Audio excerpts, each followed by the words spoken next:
Hello and welcome to Groovecast, the podcast for the rhythm section, with me, Ashley Walker. And me, Charlie Smith. And in today's episode, we're going to be talking about groove, because that's what we're all about, Charlie, isn't it? Groove. Certainly is. And so we kind of thought, like when we were starting Groovecast, we wanted to talk about lists and sort of our favourite albums and duos, which we talked in one of our early episodes about our favourite bass and drum combos. And we know at some point we wanted to talk about our favourite albums and songwriters and all that kind of thing.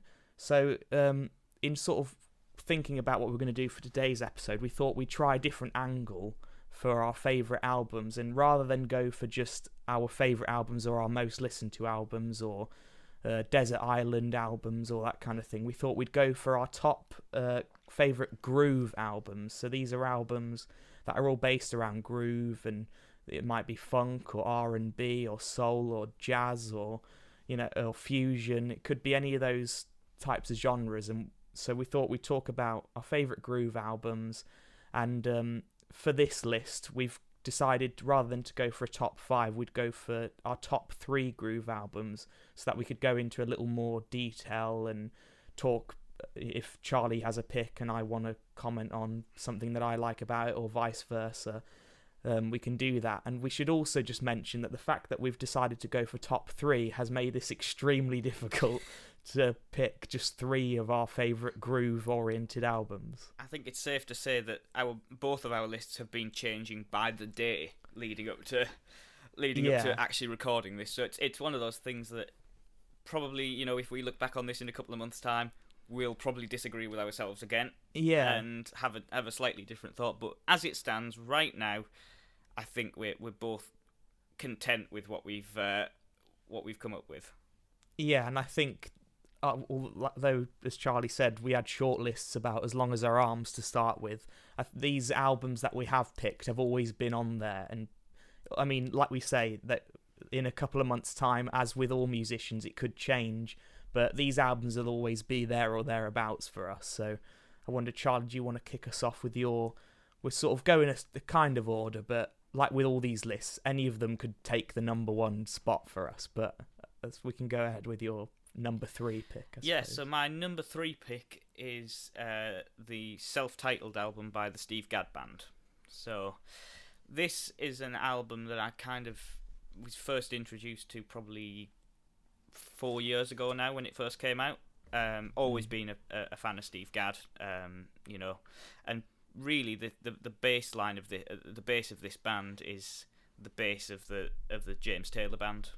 It's pretty much that rhythm section. And just to run down the lineup, it's Steve Gadd on drums, Jimmy Johnson on bass, who is a combo that we've talked about on I think it was episode 2 of Groovecast at length. Michael Landau on guitar, Kevin Hayes on keys, and Walt Fowler on trumpet and flugelhorn. So it's a pretty broad range of instrumentation that you can that they had at their disposal. And I think that album even won the Best Contemporary Instrumental Album Grammy in 2019. So it was quite an album when it came out, and it's one of those albums that you're kind of glad it really did well, because it was, for me, it just encapsulates for what I'm about as far as groove goes, and it's keeping it nice and simple, really being, the whole band are really tight. It's, the with Jimmy Johnson and Steve Gadd, you really get a great feel.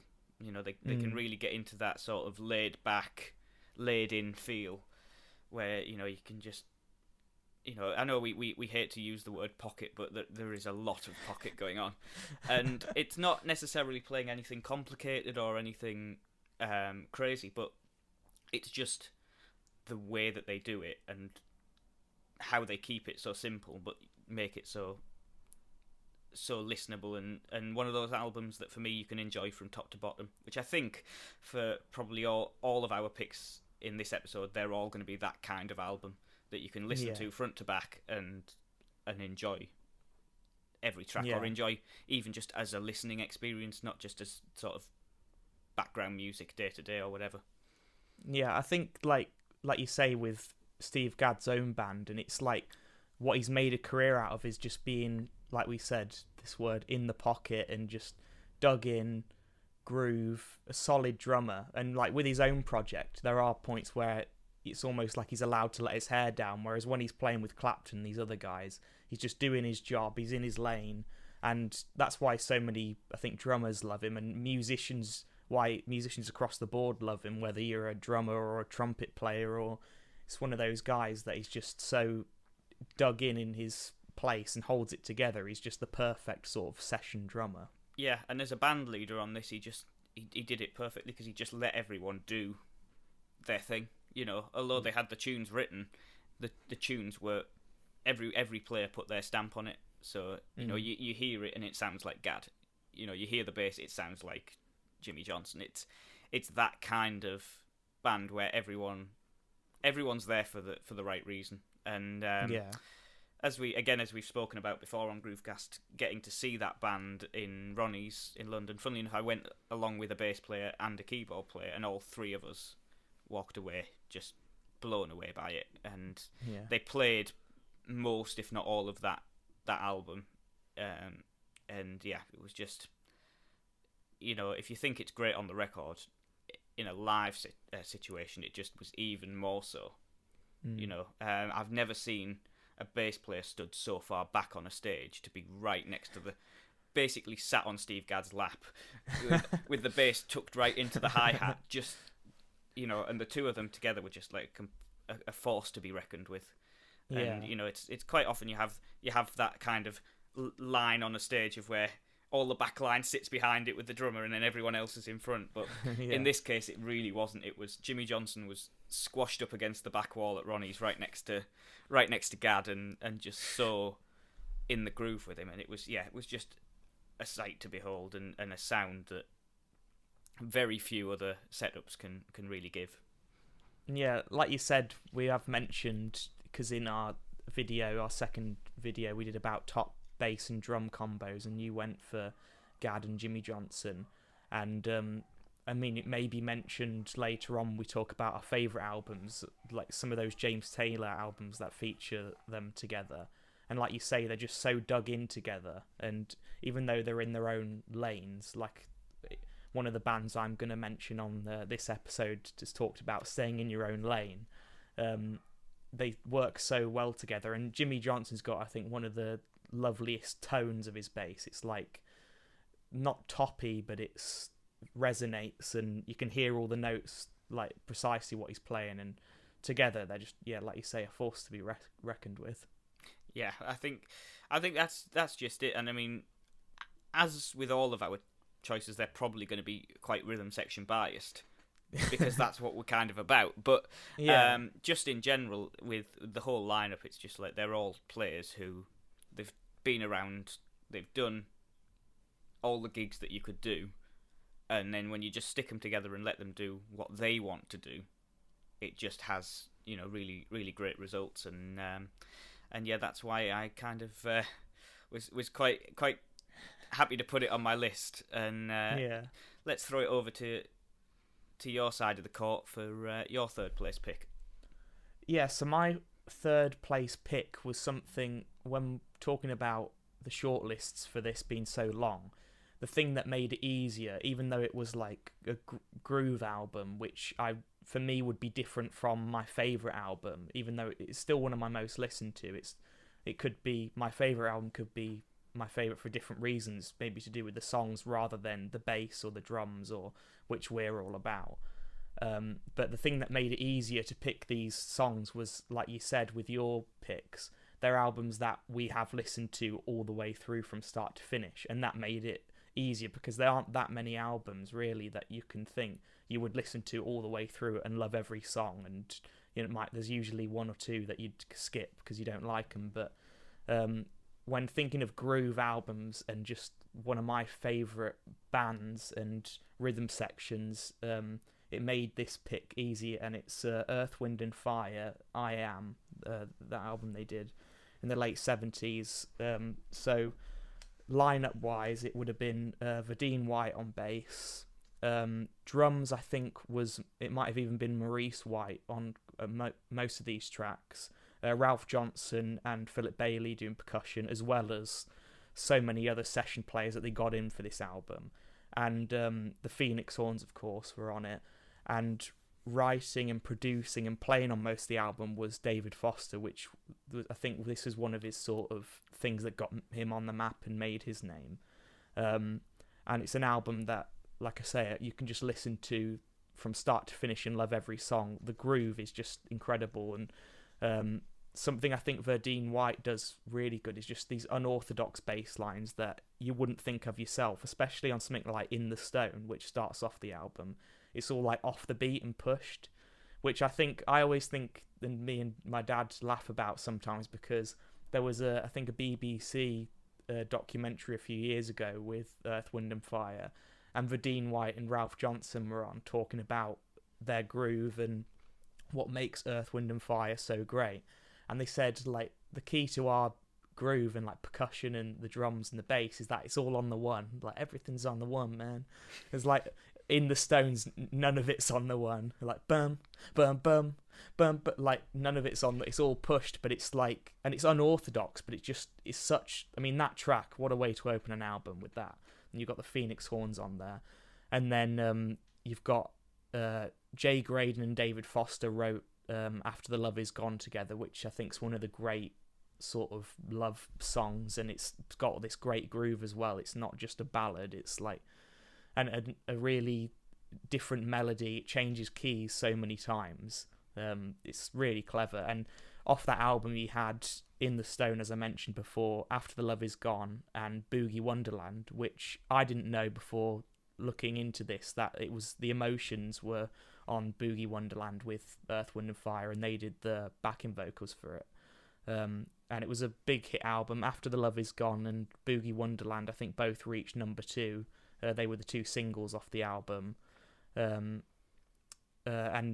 also featured on it, which may get mentioned later on, when it came to sort of our picks and this sort of era, late 70s and 80s, so many of those great iconic albums featured the guys from Toto, Steve Lukather, David Paich, the Brecker Brothers, and without even realising, looking into this album, I realised that Steve Lukather actually played guitar on the album, because obviously he was such great friends with David Foster and Jay Graydon, and Steve Vaccaro programmed all the synthesizers on the album and did all that stuff. So without realising, you start to realise it's not so much a coincidence that all these great groove albums from the 80s, 70s and 80s featured these guys, because I think they just knew that groove just oozing out of them.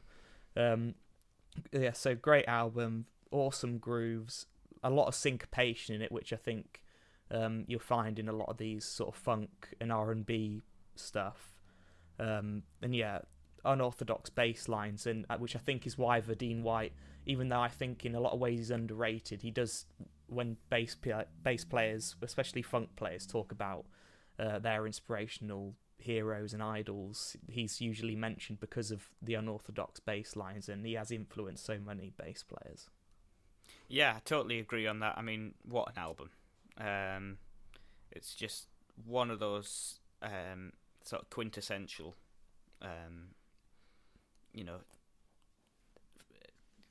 funk sort of albums, and you got a great rhythm section on there, as you say, and some of the tracks that are on. I mean, Boogie Wonderland, it's like it's become a real staple of every function band, and After the Love Is Gone, it's just, yeah, as you say, what an absolute tour de force of an arrangement that was, with, as you said, the key changes and just the sound of it. It's one of those really big sounding tunes that's I think still just as popular probably now as it ever was. And it's one of those things that you still hear it on the radio, you still hear it being played, and it's one of those that's never going to go away. It's always going to be a great album, irrespective of whether you listen to, pick it apart like we do, or whether you just listen to it because you like the songs. Yeah, and I think as well, I mean, I grew up and knew Earth, Wind and Fire, and I think we all grew up hearing songs like Boogie Wonderland, September, In the Stone, all these kinds of songs on the radio. But then sort of getting into music and learning about the great producers and writers like David Foster, and for him to still say that they're his favourite band and some of his best work was done on that, I think just says it all really about the band and this album in particular. I mean, like we said, listening to songs top to bottom, and there's some songs on there that aren't as well known, and doing some research on this album, it actually got quite a bit of flack at the time when it came out, because they sort of thought some of, like you said with After the Love Is Gone, it's such a big piece, and the strings and the horns and everything, and it's like a massive sounding piece of music, and it actually got quite a bit of stick at the time for being overproduced. And I just think, like, how it needs to be produced that well, otherwise I don't think you're doing those songs justice. And I think it's one of those, like you say, great albums that and gets forgotten about. And when we were thinking of doing this episode, I was straight away thinking of Groove, Earth, Wind and Fire, and was just reminded of this album and just thought I've got to get that in there. So yeah, that's why I went for that on my number 3 pick. And also I think with what almost happened with my 3 picks, because of the 70s, like, was so, when disco was born and groove and R&B and all those, and soul, like almost all 3 of my albums were going to be from the 70s, but I changed it up a little bit, so you're in luck today. Yeah, I mean, it's one of those things that I think we both nearly fell into that kind of trap of it all being very and in fact, I mean, though probably the musicians are aging now, shall we say, 2 of my 3 picks are actually released within the last 5 or 10 years. So it's like there's actually some. It's not, you do hear it banded around now and again that no one's putting out great music anymore, and I think there is. It might just not be it might not be the whatever's charting or whatever's popular, but the music that's got that groove or got that that little something special is definitely still out there and still being put out there by if you look in the right places. Yeah. Speaking of which, shall we go on to your number 2 pick? So yeah, on exactly that subject, this is an album from 2017, and it's Simon Phillips and Protocol 4.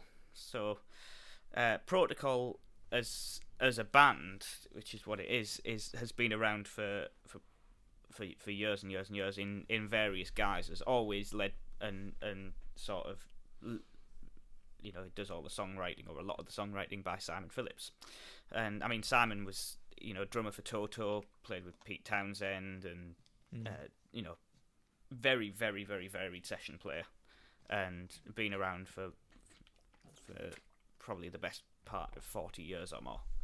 So with someone like that at the helm, you always know it's going to be good, and to pick one of the Protocol albums was hard enough, and I think they've just put Protocol 5 out now. I've got a copy of that on the way, which I can't wait to have a listen to, with a slightly different band lineup to Protocol 4, which was slightly different to 3, 2 and 1. So so Protocol 4, reason kind of why I went with that of all of them was it was the one that introduced me to them. It was the one that was fresh at the time when I really started to get into Simon's playing, at least, and aside from his Toto stuff, the stuff that he's done solo. So lineup wise on this, we've got Greg Howe on guitar, Dennis Harm on keys, and Ernest Tibbs on bass. So it's just a 4-piece, but it's it's jazz fusion, but you're getting the elements of funk in there and getting all sorts of things going on. I mean, just as a key, the opening track, Nimbus, is a 9-minute odyssey of absolute craziness, but it's just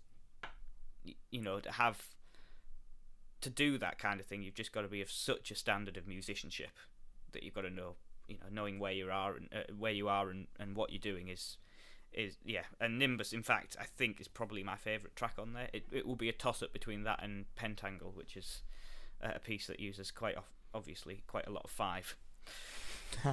So it's yeah, it was quite an obvious one on the short list for me. And again, like the Steve Gadd band, it was one that I got to see live. Again, with a slightly different band lineup, with Simon on kit, obviously, and Ernest Tibbs on bass, but with Alex Sill on guitar, Jacob Sensei Oskesny, I'm not sure how to pronounce that, on sax, and Otmaro Ruiz on keys. So it's yeah, and even with a different lineup playing that, it was still just as good as the original recording. And I think with kind of fusion and jazz fusion in particular, it can kind of go down a rabbit hole a bit too far sometimes. Yeah. It can kind of get complicated for the sake of being complicated. But I think that especially the way that Simon Phillips writes his music, he writes it to be so it sounds good. It doesn't matter what time signature it's in, it sounds good first. And being able to move through all of that without you really noticing that it's changing time signatures or it's changing tempos at times or feels or whatever, it's just so smooth. And it's when you're listening to it, you shouldn't have to think about that. I don't think, and there are those bands, and it tends to be quite a lot of the prog rock stuff as well. They want you to know that they're changing time signature, or they make it kind of obvious. But in this case, it's really subtly done, and it's done with the music in mind, so the music makes sense. And much like the Gadd band, I mean, this particular album I think was nominated for a Grammy. I don't know if it won it, but it was definitely nominated for a Grammy award, and rightly so, because again, as we say, these albums sometimes slip under the radar a little bit, and it's good that when they do get a bit of recognition. And it's, unless you're a drummer, you might not know who Simon Phillips is, and it's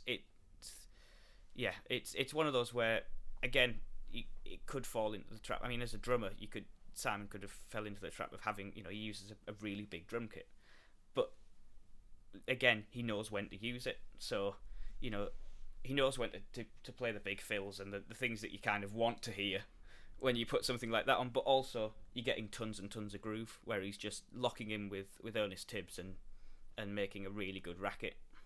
Yeah, I think once again, one of the great drummers, and similarly with Steve Gadd, having like you mentioned, playing with Toto and Pete Townsend and these guys, where he is in the pocket and dug in grooves. But I think for me, one of my favourite Toto lineups were, a couple of my favourite Toto lineups were the ones with him in them, and whether it be Lee Sklar or Nathan East. And even on those, I mean, he's just dug in and trying to do justice to those songs, but then they do go off on their tangents as they do in things like Rosanna, and you can tell what a great drummer he is, just doing those types of things with Nathan East and Lee Sklar.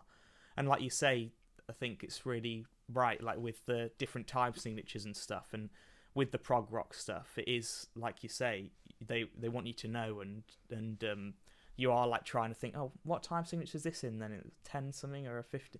But I think it's a totally other skill to, like you say, with his band and with some of these fusion, more modern fusion bands, they do that, but it just rolls over you. And like you say, you just can have it on and just love the music and not realise until you might look at the sheet music, or you watch somebody on YouTube covering it and they say, oh, this bar's in 10/8 and this bar's in this, and you didn't realise. And I think that's a skill in and of itself. And Simon Phillips, just one of the greats at that particularly. Yeah, and I think it comes down to something that a lot of those musicians, especially in the jazz fusion thing, go for, is they don't ever think of what time signature it's in. They just play it to the sound, to the melody. They aren't necessarily counting it as much as they're going with what sounds right. Yeah. And by not counting it, I think that's what really helps give it that feel.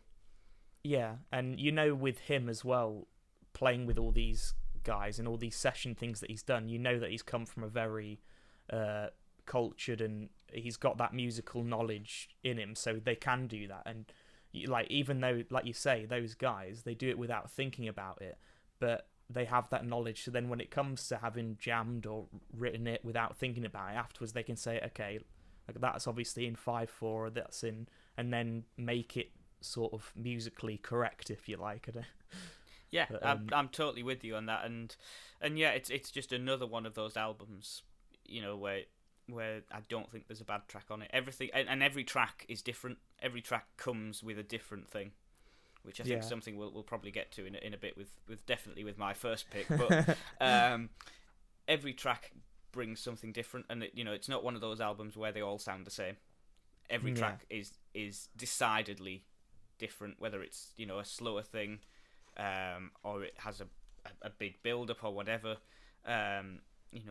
Just thinking of it, there's a great song on it called Celtic Run, which has just a really great intro, but then it just flips on a coin to when they get into the groove, and you go from a very legato sort of building thing to a much more syncopated groove, and just again, not only playing those grooves in those time signatures, but having that pocket there and still keeping it really locked together between Simon and Ernest Tibbs, and I've always liked that combination. The two of them seem to work really well together, and yeah, they one of those combinations that we've spoke about before, where they just know how to let each other have the space that they need to do what they want to do. Yeah. And I think that leads on very nicely into my number 2 pick, talking about the groove and in the pocket, because once again, thinking about this list, this was the album and the band for me that had to be in there, and it's partly like with 2 of your picks, I got to see him live, and like you said, it's a totally different experience seeing them, seeing some of these bands live, and they played this whole album in the first half for their first set. And it's Average White Band, and it's their album titled Average White Band, but it became commonly known as the White Album for them. And lineup-wise, it was like with Simon Phillips stuff, it changing all the time, and because they're so talented, they swap around on instruments. I know the main lineup was Alan Gorey, who was the lead singer on most of the tracks, bass player, and I think played a lot of the rhythm guitar on it. You had Hamish Stewart, who sang lead, which I wasn't aware that he actually sang lead on the songs. I knew he sang, and had a great career after Average White Band, but he sang lead on a lot of the songs as well, and guitar and bass. Oni McIntyre, who did rhythm guitar and backing vocals, and Robbie McIntosh played drums and percussion, as well as all the additional musicians, which we don't have time to go through right now. But I thought the ones that did deserve a mention were the Brecker Brothers, which featured on Pick Up the Pieces and a couple of other tracks off the album, which I think, again, shows what a good album, what a good band they are to get that level of musician in on it. And the reason I had to pick it was just because so many, especially just the first 5 or 6 songs, are just so groovy and just like dug in.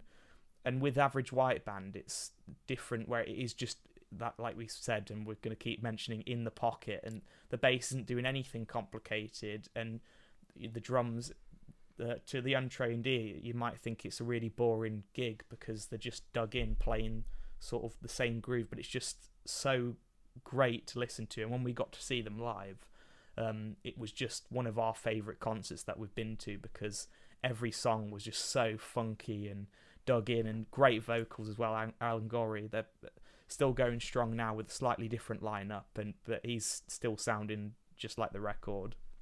And a few of the tracks that have got to be mentioned are You Got It, which again, I think with these albums that I've picked, they all have like a belting opening track that just grabs you straight away. So you got You Got It, Got the Love, which is a bit more laid back, but still just a great groove. Pick Up the Pieces, which obviously went on to become this massive track for musicians. And when it came to instrumental gigs, I can't remember the amount of gigs where it's like with a sax or something, and an instrumental piece, and it's like, oh, Pick Up the Pieces, do you know that one? Person to Person and Work to Do, and the other 2 tracks that I thought were worth a mention. And doing some research on it, the album went to number one, I think, a year after being released. Pick Up the Pieces went to number one as one of the singles, and the other single, Work to Do, went to number 10 in the same year. So it was a big, massive hit for them. And again, I think this was the album that sort of launched the band, really, and then went on to have some great other tracks like Cut the Cake and Atlantic Avenue, and which again could have been picked, those albums and singles, like I would love to have picked for this, but this, once again, one of those albums that I have listened to time and again all the way through, just because I have to listen to the next track, 'cause it just grabs you and holds you there. And I think what's when listening, because I know after we both picked our albums, we ended up listening to them like afterwards, just to get a bit of inspiration and remember how great they are and why we picked them. And with like this era, and with Earth, Wind and Fire and Average White Band and Chic and all these groups from the 70s, and Barry White and like all of those stuff, all of the tracks have at least two guitars all the time, one playing the chords, playing a rhythm thing, and another guitar playing a little riff, just to, like, staying on the same couple, like just based around three or four notes, just doing a little. And that, like with Average White Band, like that's, and when we saw them live, that's what happened. It's like Alan Gorey played bass, and then at one point the keyboard, one of the second keys player, he went on bass, and Alan Gorey went on guitar. So there were like two or three guitars, one playing the chords, another one playing a bit more of a sustained thing, and then Alan Gorey doing the little riff that you like when you listen to Pick Up the Pieces and Cut the Cake. Like you listen to it and you can hear it's like, even though it's like so low in the mix, you can always pick those two things out, which I think is like I say, no coincidence that like all those great groove tracks that we love have that kind of thing on, because I think that's what makes the groove, is these little things in their own lanes, and like when it all comes together it sounds great. And with Average White Band, they always have a great groove between the bass and the drums, and when we saw them live, that's what made me love them. And then after the first set, after they played through this whole album, the first set, it was just like, I've got to download that and listen to it, and it was on for weeks on end afterwards. But so that's my number 2 pick, and I think that kind of speaks for itself. Yeah, I mean, again, one of those quintessential albums that's just, it's well known among among musicians and fans of the band for all the right reasons. I mean, Pick Up the Pieces, I think, has been a favourite of mine for forever. I've always really liked that tune, and as you said, there's some other great tunes on that album, and just great musicianship all around, and really well thought out. You can tell that they really thought about what they were going to put into each song to make it as perfect as it can be. Which very well leads on to my number 1 pick, which is of absolutely no surprise to Ashley, but it's Steely Dan's Asia. Now, Asia has probably been, if there's any one album that I've taken the most of in terms of how I approach things, it's probably going to be from Asia. It's just having the right sound, the right style, and the right approach to each song. And I mean, with the Steely Dan thing and all of their albums, pretty much, especially after they sort of disbanded the original lineup, and they just got the session players in, and they got, they would have, in this case, I think there's a different drummer on pretty much every single track, because and same with throwing guitarists around and different people taking solos, and it's just because they knew what they wanted. They knew what they wanted sound wise. They knew what they wanted for each song, and I think that the key genius with all of this is not only having each song sound good individually, but still having it sound good when you play them one after another, which is for songs with different players and different sounds on every single song, they somehow achieve it. And I think it just it just does it for me with with that album. I mean, just briefly running down, of course, you've got Donald Fagen and Walter Becker on pretty much everything, and then aside from that, it's just a who's who of good players. And you've got Steve Gadd playing the solo on the title track, which is just something else. Again, you've got Jim Keltner on Josie, which I know is one of our joint favourites, as we've covered it in the past. And Purdy's on there. Michael McDonald is doing backing vocals on a few tunes, and yeah, it's just. It's kind of every great musician of that time is in some way involved, and that's that for me just makes it amazing and makes it one of those albums I can keep coming back to, keep listening to, and keep enjoying just as much as the first time. Yeah, it's I think it's one of those musicians' albums that every musician has listened to and owned at one point or another, and one again, like we've mentioned Steely Dan, I think, quite a bit on this on our podcast, but it's just because they've just got they're one of those great bands, and this is one of those albums that has influenced everyone, either directly or indirectly. And I think, like you've mentioned before to me, and I'm not sure if we have on the podcast, just the fact that especially with this album, and I think it was sort of around this time that, like you say, they started experimenting with the session players rather than having a set band.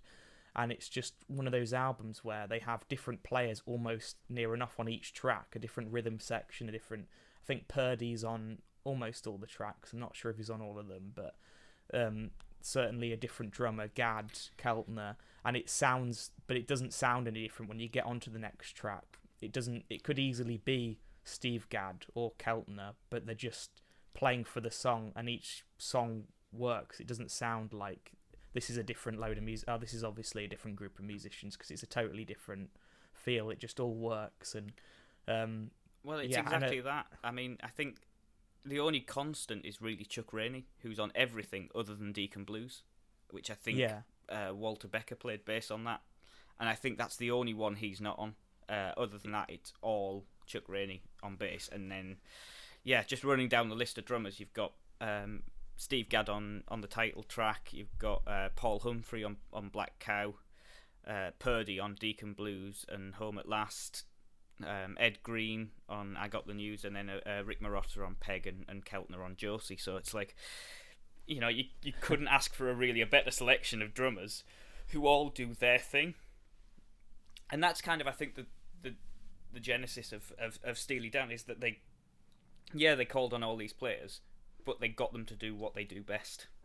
Yeah. So getting Gadd to do the drum solo maybe wouldn't have been everyone's first pick, if you know what I mean. But they knew that he would come in and make it not just a solo; it would be a part of the groove and work with everything else they were doing, and not just be a drum solo for the sake of a drum solo. Yeah, I think like what you were saying there is exactly what I was thinking about Steve Gadd doing that solo, because I've seen it before where they've also almost not called it a solo, because like you say, it is part of the groove.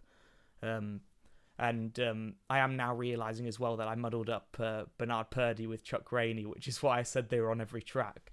But that's why I think that the sort of groove works, and the rhythm section, there's somebody sort of holding it down, and Chuck Rainey is obviously on near like every track, so it doesn't sound too different. And like you say, I think you put it perfectly by saying they got each drummer in and to play to their strengths, and Purdy playing like the shuffle on, was it Home at Last or Home at Last. And that's it's just textbook Bernard Purdy, and one of the great albums of all time for sure. Yeah, and I'm sure that's exactly what you're going to offer up for your number one pick. So let's hear it. So for my number one pick, this one changed quite a bit, and again, I was almost going to fall down that rabbit hole of just going for 3 albums of a similar era, and I think we might mention a few sort of honourable mentions that we could have easily had in this list. But the one I had to go for was more of a modern album, just to change it up a little bit, and it's Corey Wong, Live in Amsterdam, which was the album Corey Wong did, a concert he did a couple of years ago, I think 3 or 4 years ago now, with the Metropole Orchestra in Amsterdam, and it was released as an album in 2020, and I just remember it being really talked about at the time, even among people that weren't fans of Corey Wong or Wolfpack, or where they might know him from, or some of this other stuff that he's done. But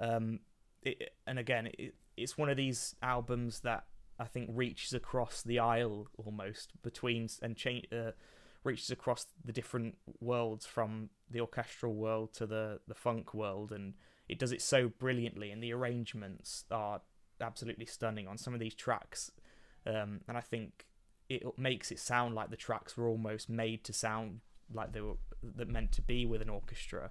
So I thought I would mention the arrangers, even though I'm about to totally mess up a couple of the how to pronounce their names, but it was arranged by Jeremy Levy, Joachim Nufa, apologies if that's mispronounced, and Vladimir Nikolov. They were the 3 arrangers, I think, for the orchestra themselves, as well as Corey Wong, who obviously wrote all the tracks, and he produced and mixed and mastered the album when it was released on Spotify and all those other platforms. It also featured Cody Fry, who has been a long-time collaborator with Corey Wong, and he did a couple of his original songs, which I think, I may be wrong, but I'm pretty sure he arranged the string parts himself, because he does do quite a bit of that, and he played piano and sang on it, and did a fantastic vocal on his couple of tracks.